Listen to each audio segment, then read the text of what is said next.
Assalamualaikum warahmatullahi wabarakatuh. Pada kesempatan kali ini saya akan membahas 5 komponen utama pada akuntansi. Yang pertama, harta. Harta adalah segala sesuatu yang memiliki nilai menjadi kepemilikan perusahaan. Jadi, harta adalah semua kekayaan perusahaan, baik yang terlihat wujudnya atau yang tidak terlihat, yang memiliki nilai uang. Harta dibagi 3. Yang pertama, harta lancar. Akuntansi apapun yang waktu pencairannya kurang dari 1 tahun, harta lancar dapat disebut juga dengan likuiditas tinggi. Contohnya dari harta lancar yaitu kas, piutang, usaha, dan masih banyak lagi. Adapun contoh yang terdapat dalam harta lancar yaitu stok barang, piutang wisel, dibayar di muka, surat berharga, dan sebagainya. Adapun yang kedua, harta tetap. Harta tetap berarti ada bentuknya untuk kegiatan operasional perusahaan yang digunakan lebih dari 1 tahun dan tidak untuk dijual. Contohnya, gedung, mesin, kendaraan, tanah, dan lainnya.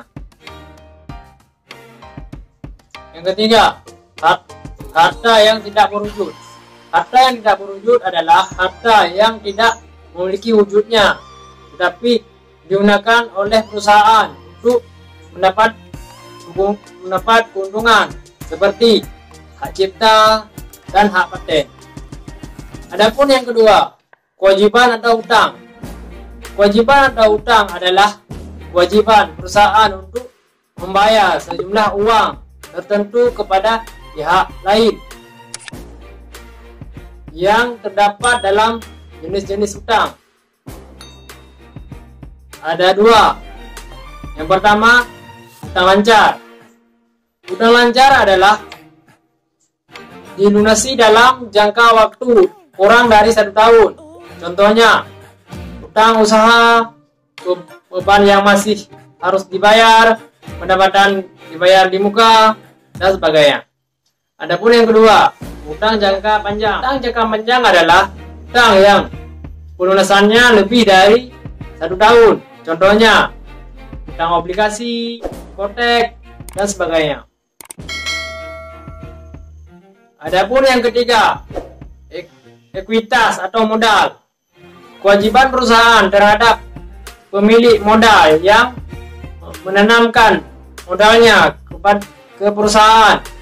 Sumber modal dibagi menjadi 2. Yang pertama, modal internal, yaitu modal yang didapatkan sendiri dan bisa dari hasil keuntungan. Yang kedua, modal eksternal. Modal yang didapatkan dari sumber luar seperti pinjaman bank. Adapun yang keempat yaitu pendapatan. Pendapatan adalah nominal yang didapatkan dari hasil penjualan barang atau jasa. Adapun yang kelima yaitu beban.